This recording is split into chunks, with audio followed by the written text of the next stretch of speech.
Bharatiya Janata party की महाराष्ट्र इकाई के अध्यक्ष चंद्रशेखर बावनकुले ने कर्नाटक विधानसभा से वीडी सावरकर की तस्वीर हटाने के फैसले को लेकर सोमवार को पड़ोसी राज्य की कांग्रेस सरकार को आड़े हाथों लिया।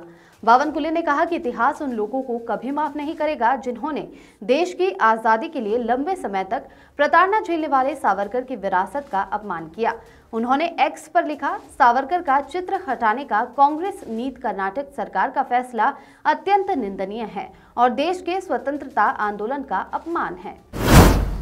चंद्रशेखर बावनकुले ने कहा कि ये सावरकर के बलिदान और उनकी विचारधारा का अपमान करने की कांग्रेस की कोशिश है। उन्होंने ये भी कहा कि ये कांग्रेस यानी कि उनकी विरासत और उनके विचारों का सीधे तौर पर अपमान करती है। जी हां, बावनकुले ने कहा कि शिवसेना के अध्यक्ष उद्धव ठाकरे अपनी पार्टी के सहयोगी दल के इस कृत्य पर चुप रहेंगे या फिर कुछ बोलेंगे। उन्होंने दावा किया कि राजनीतिक फायदे के लिए हिंदुत्व को छोड़ने वाले ठाकरे ने कांग्रेस के साथ मिलकर सावरकर के विचारों का अपमान किया है। जी हां, बावनकुले ने यह भी कहा कि इसलिए ठाकरे की पार्टी को टीपू सेना कहा जा रहा है। उन्होंने कहा, सावरकर और उनकी विरासत का अपमान करने वाले कांग्रेस और उसके सहयोगी दलों को इतिहास कभी माफ नहीं करेगा।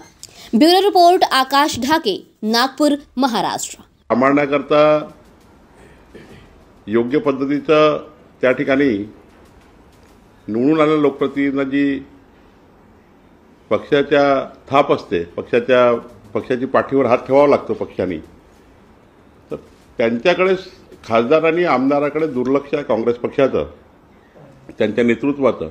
काही लोक अस्वस्थ आहेत, तर पुढे बघू काय होतं। यावरती काउंटर संजय राऊत असं म्हणतात की यंत्रणा त्यांच्याकडे आहे, त्यामुळे ऑपरेशन लोटस सारखं ते काही करू शकतात। नाही, त्यांना त्यांचे माणसं सांभाळता येत नाही हा प्रश्न आहे।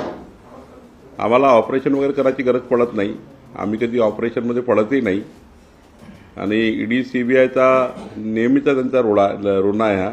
आम्ही कधी ईडी सीबीआयकडे गेलोही नाही, कधी आमचा त्याचा संबंधही नाही। तपास यंत्रणा आपलं काम वेगळं करतात, पण आपलं अपयश म्हणजे महाविकास आघाडीचं अपयश काय आहे की त्यांचे निवडून आलेले प्रतिनिधी त्यांना सांभाळता येत नाही।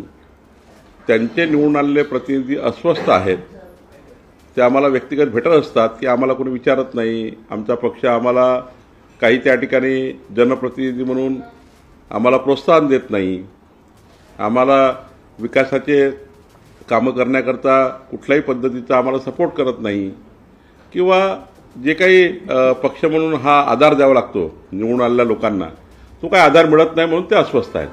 काही नावं कळतील का सर? किती संख्या आहे साधारणतः? कुठल्या पक्षातील ऑपरेशन लोटस किती मोठं असेल? वैयक्तिक संपर्कामध्ये नेमकी काय कारण तरी सांगितली पक्ष सोडण्यामागे?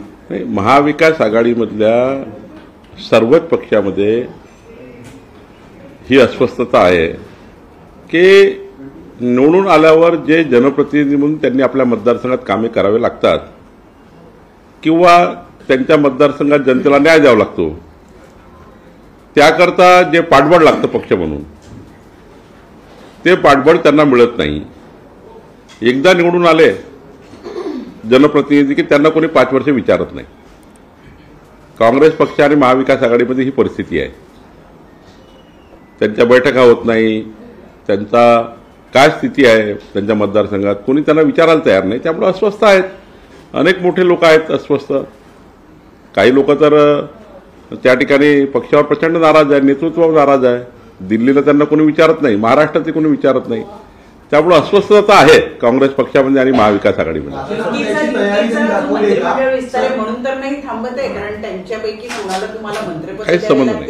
काहीच संबंध नाही आहे मंत्रिमंडळ विस्ताराचा आणि याचा काही संबंध नाही। राजीनामा द्यायची त्यांनी तयारी दाखवली का? दुसरी गोष्ट, राजीनामा दिला तर कमळ चिन्हावरती निवडून येऊ शकतात पुन्हा एक खासदार? आमच्याकडे कुणी आलं तर आमचा पक्ष हा स्वागतच करतो। त्यांना आता लढायचं की लढवायचं हा विचार आज नाहीच आहे, कारण आजची ती काही परिस्थिती नाही आहे। पण जेव्हा जेव्हा कोणी आमच्या पक्षामध्ये येतं किंवा येणार आहे, जे अस्वस्थ आहे, त्यांना त्यांच्या मतदारसंघाचा विकास करायचा आहे, त्यांच्या मतदारसंघात जनतेच्या अपेक्षा पूर्ण करायच्या आहे, त्या लोकांना तर वाटतं की बाबा आम्हाला विकसित भारताच्या संकल्पाला साथ द्यायची आहे। काही लोकांना असं वाटतं विकसित महाराष्ट्राच्या संकल्पाला साथ द्यायची आहे। देवेंद्रजींच्या नेतृत्वामध्ये महाराष्ट्र हा देशाचा क्रमांक 1 राज्य होत आहे, त्याकरता आम्हाला देवेंद्रजीला साथ द्यायची आहे। मोदीच्या नेतृत्वामध्ये विकसित भारताचा संकल्प झाला आहे, त्याकरता आम्हाला साथ द्यायची आहे. काही जनप्रतिनिधीला असं वाटतं, त्यामुळं काही जनप्रतिनिधी मोदींच्या नेतृत्वाला त्या ठिकाणी साथ देण्याकरता चर्चा करतात आहे. तर मला असं वाटतं यातून काही आज काही याच्यावर बोलणं काही योग्य नाही.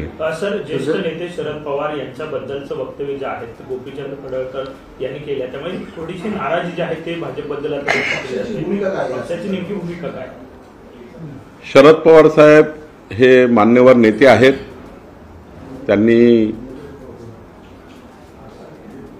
त्यांची आणि आमची वैचारिक भूमिका नक्की वेगळी आहे.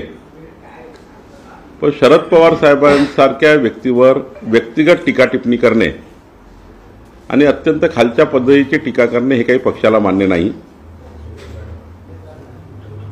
आम्ही जे या पद्धतीचं वक्तव्य करतायत त्यांना योग्य समज देऊ. पण पवार साहेबाबद्दल सन्माननीय जे आहे या लोकांबद्दल कोणत्याही पक्षाचे जे वरिष्ठ नेते आहेत, या राज्याला ज्यांचं नेतृत्व लाभलं आहे, अशा कुठल्याही पक्षातल्या नेत्यावर आमच्या पक्षातल्या लोकांनी व्यक्तिगत टीका टिप्पणी करणे यावर आम्ही याच्यामध्ये दखल घेणार आहोत आणि हे पक्षाला काही मान्य नाही आहे. समज दिली जाईल का पडळकरांना? कारण स्वतः फडणवीस विधानसभेमध्ये स्टेटमेंट करतात दूर करायला हवी आणि अशा प्रकारची वक्तव्य केली जातात. नाही, हे फक्त तो मान्यच नाही पक्षाला. सन्माननीय शरद पवार साहेबाबद्दल जे बोललं गेलं ते पक्षाला मान्य नाही आहे आणि योग्य पद्धतीने आम्ही त्याची दखल घेतली आहे. खरं तर कुठल्याही महाराष्ट्राच्या कुठल्याही पक्षाच्या नेत्याबद्दल निंदाजनक वक्तव्य काही पक्षाला आम्हाला मान्य होत नाही आणि त्याबद्दल दखल आम्ही घेतली आहे. सर, खरं तर मंत्रिमंडळ विस्ताराची चर्चा सुरू आहे. आज महायुतीचे प्रमुख नेते दिल्लीत जात आहेत, तुम्ही देखील जाताय. नेमके आज फायनल होईल का सगळं? मंत्रिमंडळाचा पूर्ण अधिकार हा माननीय मुख्यमंत्र्याचा आहे.